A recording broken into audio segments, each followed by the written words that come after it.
سورہ کوثر کا وظیفہ جس نے کیا اس نے اپنی ہر حاجت کو پایا۔ گھر، گاڑی، بنگلہ، دولت، ہر پریشانی، جو بھی مشکل وہ سب ٹل جاتی ہے۔ بسم اللہ الرحمن الرحیم۔ اوراد و وظائف کے معزز ناظرین، بہن بھائیوں، ایک بزرگ کا بتایا ہوا یہ وظیفہ ہے سورہ کوثر کا وظیفہ۔ تو آپ لوگوں نے اپنی زندگی میں بہت دفعہ پڑھا ہوگا، بہت بار پڑھا ہوگا، لیکن آج کا جو خاص عمل ہے سورہ کوثر کا، یہ عمل ایک تو بہت ہی چھوٹا سا عمل ہے، مطلب اتنا آسان اور اتنا چھوٹا سا وظیفہ ہے کہ آپ لوگ جو پڑھنا نہیں جانتے میرے بہن بھائی وہ بھی بڑے آرام سے پڑھ سکیں گے۔ یہ وظیفہ خاص طور پر وہ لوگ پڑھیں گے جن کا بال بال قرضوں میں ڈوب چکا ہے، جو چاہتے ہیں کہ فوری طور پر ان کی حاجتیں پوری ہو جائیں، جو چاہتے ہیں ان کے جو معاملات خراب ہے، جو ان کی زندگی میں مشکلات ہیں وہ فوری طور پر حل ہو جائیں۔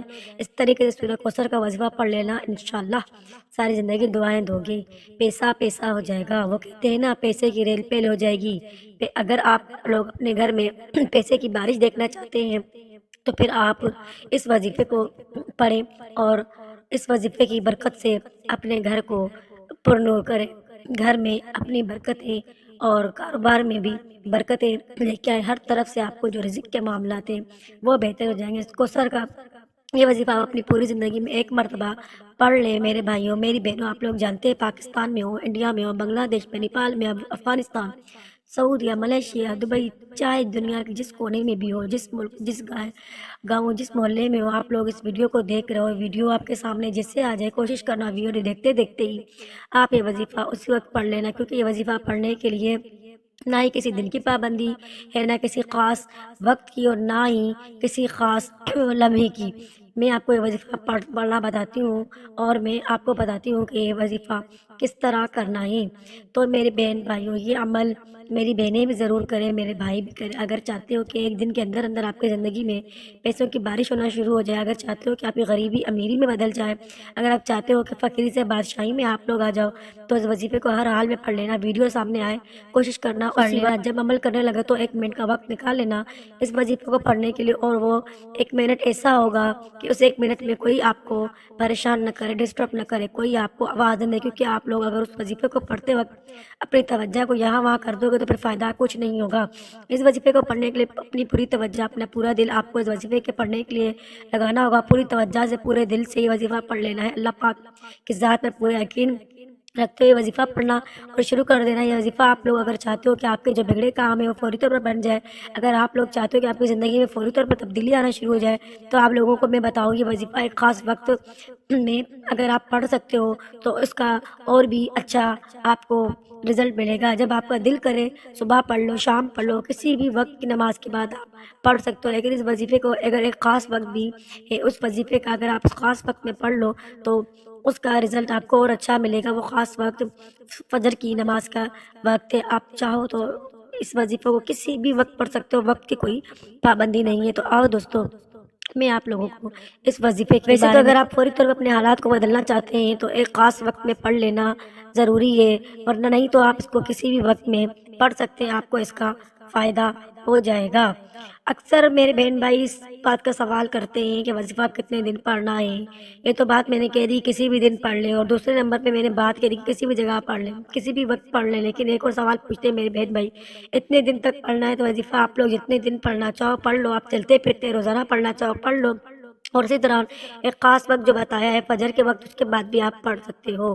سب سے پہلے اگر آپ نے فجر کی نماز کے بعد اس وظیفے کو پڑھنا ہے تو آپ نے فجر کی نماز پڑھ لینے کے بعد جس طرح آپ اتحیات للہ میں بیٹھتے ہیں، نماز پڑھتے ہیں، تو اسی طرح بیٹھ جانا ہے۔ پھر اس کے بعد آپ نے اس وظیفے کو شروع کرنا ہے۔ سب سے پہلے آپ نے درود ابراہیمی پڑھ لینا ہے، اللہم صلی علی محمد وعلی آل محمد کما صلیت علی ابراہیم وعلی آل ابراہیم انک حمید مجید، اللہم بارک علی محمد وعلی آل محمد کما بارکت علی ابراہیم وعلی آل ابراہیم انک حمید مجید۔ 3 دفعہ آپ نے درود ابراہیمی پڑھ لینی ہے۔ اس کے بعد آپ نے 1 مرتبہ بسم اللہ الرحمن الرحیم پڑھنا ہے۔ 1 مرتبہ بسم اللہ الرحمن الرحیم پڑھنے کے بعد آپ نے سورہ کوثر پوری پڑھ لینی ہے، انا اعطیناک الکوثر فصلی لربک وانحر ان شانئک هو الابتر۔ اس کے بعد آپ نے پھر سے بسم اللہ الرحمن الرحیم پڑھنا ہے، پھر آپ نے سورہ کوثر کو ترتیب وار پڑھنا ہے، پھر آپ نے بسم اللہ الرحمن الرحیم پڑھنی ہے، پھر آپ نے سورہ کوثر کو ترتیب وار پڑھنا ہے۔ آپ نے سورہ کوثر کو 7 مرتبہ پڑھنا ہے، اور اس سے شروع کرنے سے پہلے ہر دفعہ آپ نے بسم اللہ الرحمن الرحیم اس کے ساتھ پڑھنا ہے۔ اس کے بعد آپ نے درود ابراہیمی واپس سے پڑھ لینی ہے۔ درود ابراہیمی پڑھنے کے بعد آپ نے ادھر ہی بیٹھ کے ہی کلمہ پاک پڑھنا ہے۔ پہلا کلمہ لا الہ الا اللہ محمد الرسول اللہ ایک بار پڑھ لینا ہے۔ جب آپ کلمہ پاک پڑھ لو تو اس کے بعد آپ نے استغفر اللہ استغفر اللہ استغفر اللہ 70 بار پڑھ لینا ہے، اور آپ نے اس کے بعد ادھر ہی بیٹھ کے اپنے رب العزت سے، اپنے اللہ رب العزت کی بارگاہ میں ہاتھ اٹھانی ہے، دعا کرنی ہے، اور اپنے اللہ رب العزت سے رو رو کے مانگنا ہے، اور اپنی حاجات بتانی ہے، اور اپنی پریشانیاں بتانی ہیں، اور اس سے مانگنا ہے۔ انشاءاللہ تعالیٰ آپ یہ وظیفہ کر لیں، آپ کی تمام پریشانیاں دور ہو جائیں گی۔ اللہ پاک آپ کو اور آپ کے گھر والوں کو اس وظیفے کا انشاءاللہ تعالیٰ ضرور ضرور صلاح عطا کرے گا۔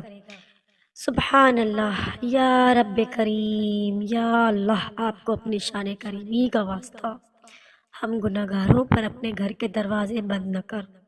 ہم سیاکار ہیں لیکن تو ہے تو تیرے ہی بندے، تیرے سوا ہمارا کوئی سہارا نہیں۔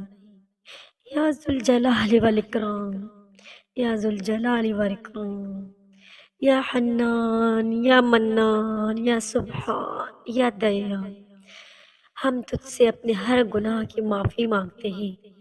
جو گناہ ہم نے تنہائی میں کیا، جو گناہ ہم نے ظاہری کیا، جو گناہ ہم نے محفل میں کیا، جو گناہ ہم نے نادانی میں کیا، یا اللہ تجھے اپنی شان کریمی کا واسطہ، یا اللہ اپنے کعبے کی عظمت کے صدقے ہمیں معاف کر دے، یا اللہ ہمارے گناہوں کو بخش دے، یا رب العالمین، یا ارحم الراحمین، یا ارحم الراحمین، معاف کر دے۔